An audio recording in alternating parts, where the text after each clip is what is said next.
And you're saying, well, isn't the KGB God's word? He said it's his word. How could he say it's his word when the KGB didn't exist 2,000 years ago? The KGB didn't exist. His word, when he was here, was the Torah. It was the Torah, the first 5 books of the Old Testament. You know, some of you have just been so brainwashed, and that's why I don't go to church, because they just brainwash you into a bunch of bamboozled garbage that so many of you are drowning in that it takes years to crawl out of. So I'm going to get to questions here. But anyway, I wanted to get to this first. I want to talk about the seals tonight for a little bit. Because so many people ask me where we are in the tribulation period. Has it started? And yes, I believe it has started. Of course, one of the biggest things people are going to know when it starts is the 6th seal, the huge, huge earthquake that shakes the entire world, the entire earth. I think that's a wake-up call, because shortly after the sixth seal, which is this huge earthquake, begins the trumpet judgments. And that, folks, is when the Antichrist arrives. That's when Nibiru, Planet X, arrives. That's when we have the demonic and alien invasion. All of that happens from the trumpet judgments on. And the trumpet judgments happen after the seal judgments. So I wanted to talk about the seal judgments tonight. This is kind of like where we're at right now. On Revelation chapter 6, it says, I saw when the Lamb opened one of the seals, and I heard as it were the noise of thunder, one of the 4 beasts saying, Come and see. And I saw and behold a white horse, and he that sat on him had a bow, and a crown was given unto him, and he went forth conquering and to conquer. And if you notice this, folks, he wasn't given an arrow. He was given a bow, which means some kind of defense, probably some kind of a military, and a crown symbolizes power.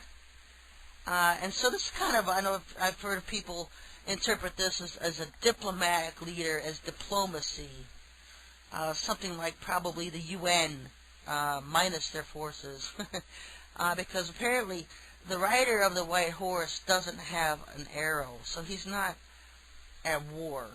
He's not at war. He's like a diplomatic leader, probably something like the UN, trying to go through all the countries and establish peace. And when he had opened the 2nd seal, I heard the 2nd beast come and say, Come and see. And there went out another horse that was red, and power was given to him that sat thereon to take peace from the earth, and they that should kill one another, and there was given unto him a great sword. It's the rider of the red horse that is given sword for war, and he's given his power from the first horse, which is the white horse. And so you could also think of it as maybe perhaps this is the Vatican. Possibly think of it as the Vatican or the UN. It's a powerful organization, a person, the rider of the white horse, but they don't go into war directly themselves. They send the red rider. In this instance, you could look at it as Bush, because he's pretty much declared war on everybody and everything. And when he had opened the 3rd seal, I heard the 3rd beast say, Come and see. And I beheld, and lo, a black horse, and he that sat on him had a pair of balances in his hand. And I heard a voice in the midst of the 4 beasts say, A measure of wheat for a penny, and 3 measures of barley for a penny, and see thou hurt not the oil and the wine. And when he had opened the 4th seal, I heard the voice of the 4th beast say, Come and see. And I looked, and behold, a pale horse, and his name that sat on him was Death, and hell followed with him. And power was given unto them over the 4th part of the earth, to kill with sword, and with hunger, and with death, and with the beasts of the earth. And 4th part of the earth, folks, just between these 2 horses, the pale horse and the black horse. And this is the famine that I have been warning about. Started warning about it a year or 2 ago to prepare for. The famine that is coming. The war horse, the rider of the red horse, is still going today. And all of these horsemen are back to back. They all just kind of lead one to the other. The white horse gives the power to the red horse to go out and conquer with a sword. Gives him the approval, the okay, and I'm sure in the media he plays the other card and acts like he's actually the adversary of the red horse. I didn't tell him to do that. I don't agree with what he does. They all do this stuff behind closed doors, folks. It's all these conspiracy theories and these plans for a one-world government. and a new world order that they all have, that they're working together. And so this is the famine that's coming up on the third horse that I've been warning about.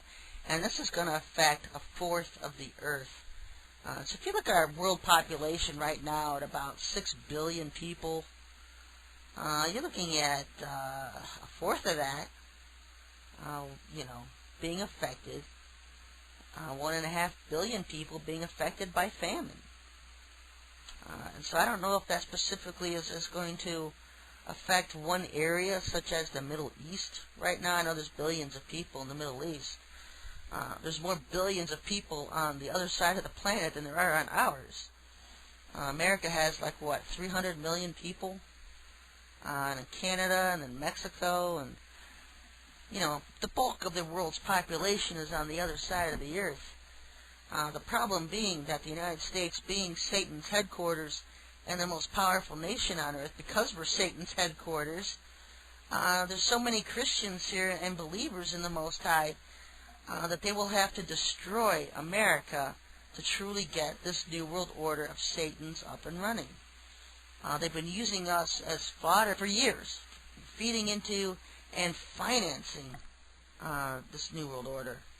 And when the time comes to it, they'll bite the hand that's fed them all these umpteen years, which has been the American Christians, and kill them all and get rid of them. And so we see that. We've been warning about that in the coming martial laws. That's why we have so many underground bases here, that we spent so much of our this whole summer, actually 2 weeks this summer, just going through and going on a defensive measure against them, also very much offensive, with the Oregon. And we saw that their counterattacks against that was to start all those fires out west, because they're trying to take control of the vortexes and the jet stream out there that we took back from them. And so whatever they do won't be long enough lasting, because Oregon is a constant energy. You can't kill it, you can't stop it. It just keeps going on and on and on, to where their fires will burn out, be put out. They can't burn the entire west coast and keep a fire going constantly to create this dead Oregon energy that they're trying to create, so they can live off of dead Oregon energy is what they live off. And so it's been a war,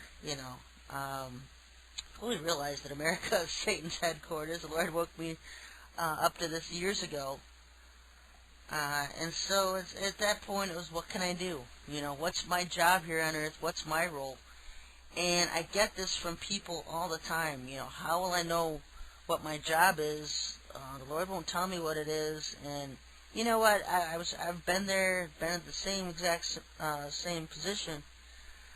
And you just have to keep asking Him to lead and guide you into your calling for Him, because He's not going to. You're not going to hear a huge booming voice out of the heavens from Him telling you what to do.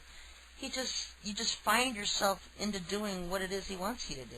You just end up being there without realizing it, because He just leads and guides you into it. You'll feel a nagging, a tugging at your spirit to do something. And so do it, because that's Him leading you. And so many times he tries to lead people into doing things that He wants them to do, and you get nitpicky. Oh, I don't want to do that. Tell me something else, Lord.